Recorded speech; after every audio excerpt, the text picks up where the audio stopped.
بسم الله الرحمن الرحيم.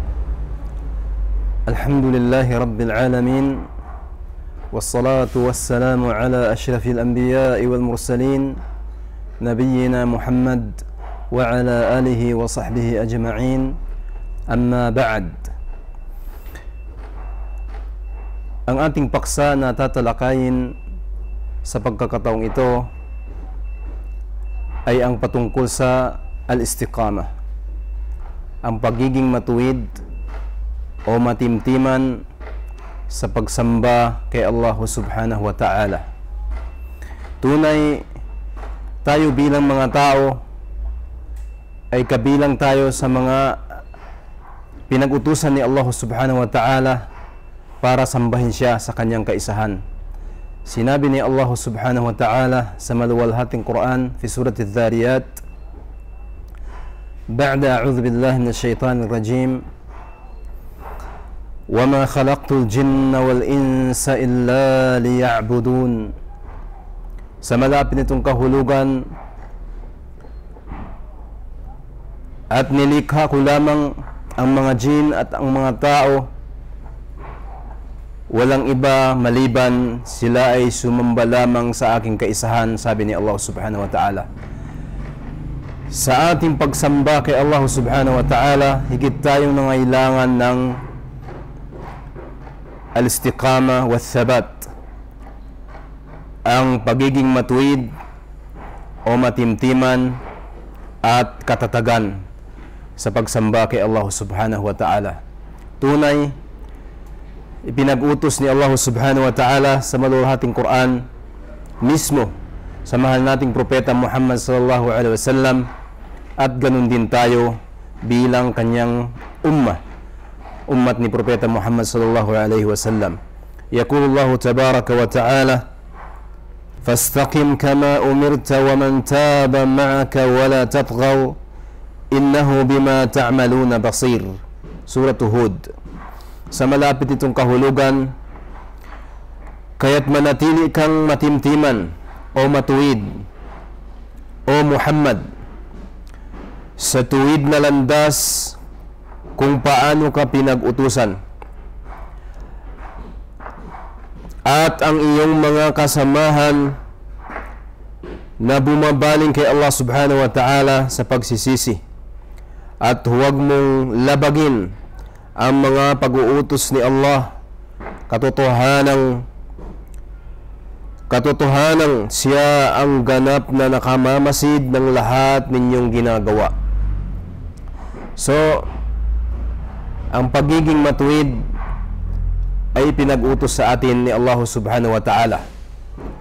Pagiging matuwid sa pagsamba kay Allah subhanahu wa ta'ala, pagiging matuwid sa pagsunod sa mga sunnah ni propeta Muhammad sallallahu alaihi wasallam, dahil ito ang Islam, katulad ng nabanggit sa hadith an Abi Amrin wa qila Abi Amrah Sufyan ibn Abdullah radiyallahu anhu qal, qultu ya Rasulullah, qul li fil Islam qawlan la as'alu anhu ahadan ghayrak. Qal, qul amantu billahi thumma istaqim. Rawahu Muslim. Sa malapit nitong kahulugan, ang hadith ay mula kay Abi Amrah Sufyan ibn Abdullah, kalugdan nawa siya ni Allah subhanahu wa ta'ala. Siya nagsabi,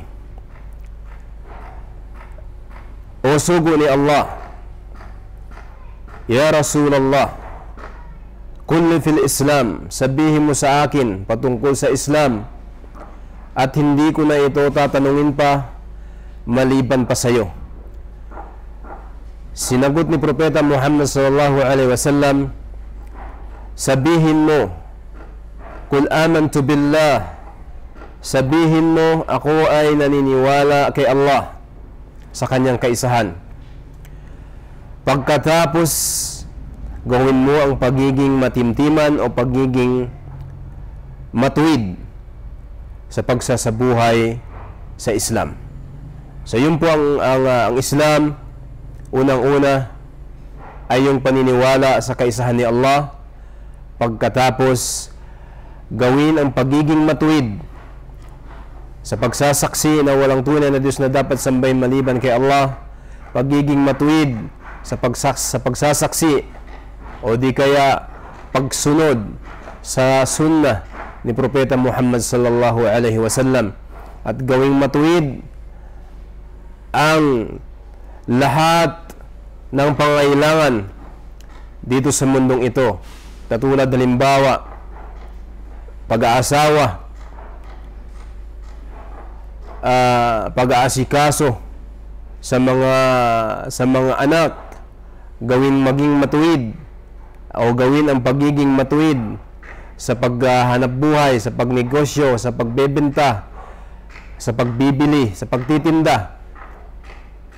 Lahat kinakailangan ng pagiging matuwid nang sa gayon makamit natin o makakamit natin ang tagumpay dito sa mundo at higit sa kabilang buhay, at nang sa gayon maging matatag tayo sa ating pagsamba kay Allah subhanahu wa ta'ala.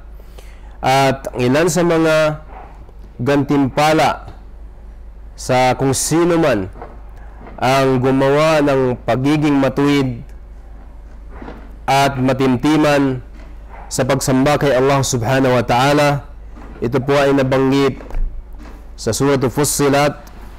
Sinabi ni Allah subhanahu wa ta'ala, innal ladhina qalu rabbuna Allah, innal ladhina qalu rabbuna Allah thumma istaqamu تتنزل عليهم الملائكة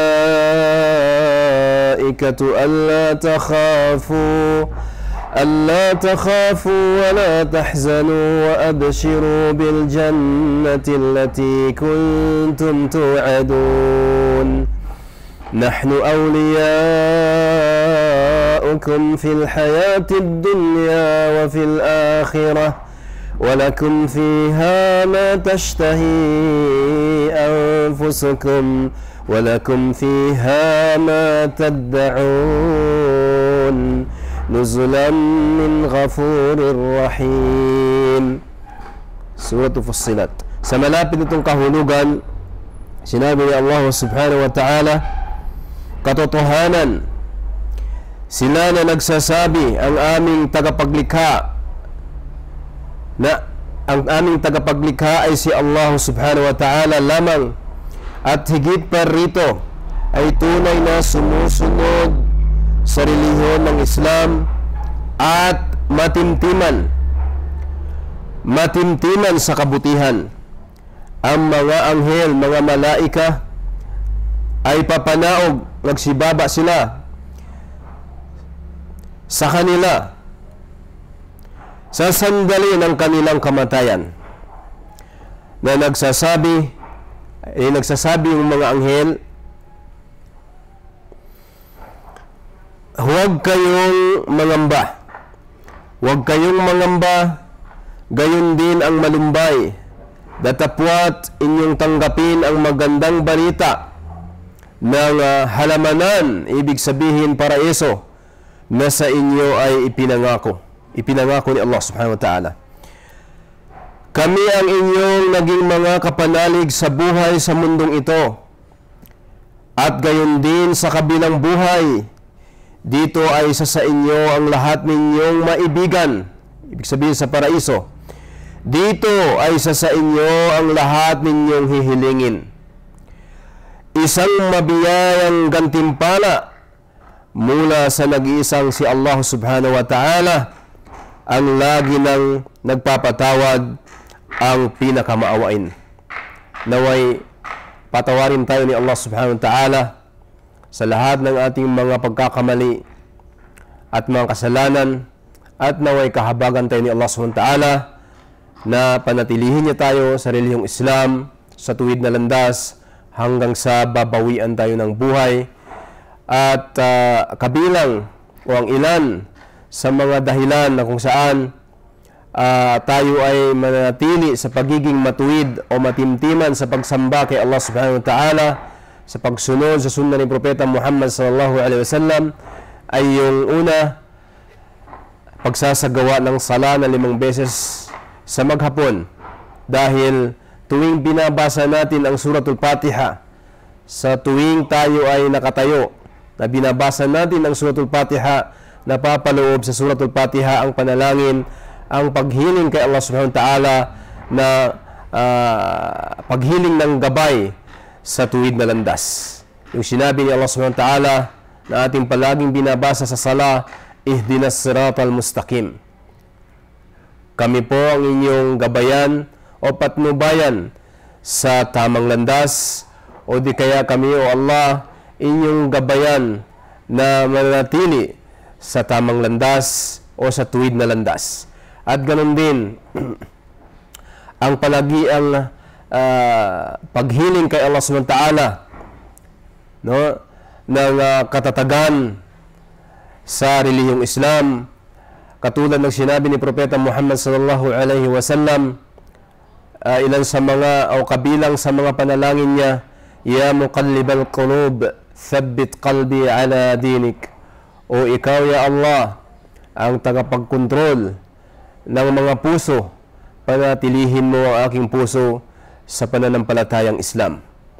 At kabilang pa ay magiging dahilan para maging matatag tayo, para maging matuwid tayo, o maisagawa ang pagiging matuwid at mantimtiman ang pagsamba kay Allah subhanahu wa ta'ala, ay yung pagpapalaganap ng relihiyong Islam. Nang sa gayon, mapalalahanan natin ang ating sarili at ganun din ang mga tao na maliban sa atin. At sa muli, ako po ay nagpapasalamat sa mga tagapakinig, at naway gabayan tayo ni Allah subhanahu wa ta'ala, at tinihiling ko kay Allah subhanahu wa ta'ala naway pagkakalooban niya tayo ng katimtiman sa pagsamba sa Kanya, sa pagsamba kay Allah subhanahu wa ta'ala, at naway pagkalooban niya tayo ng pagiging matuwid at matimtiman sa pagsunod sa mga sunna ni Propeta Muhammad sallallahu alaihi wasallam. At mga mahal kong tagapakinig at taga-subaybay, naway meron tayong o kayo na mapulutang aral sa ating maiksing pag-aaral. At sa muli, assalamu alaikum warahmatullahi wabarakatuh.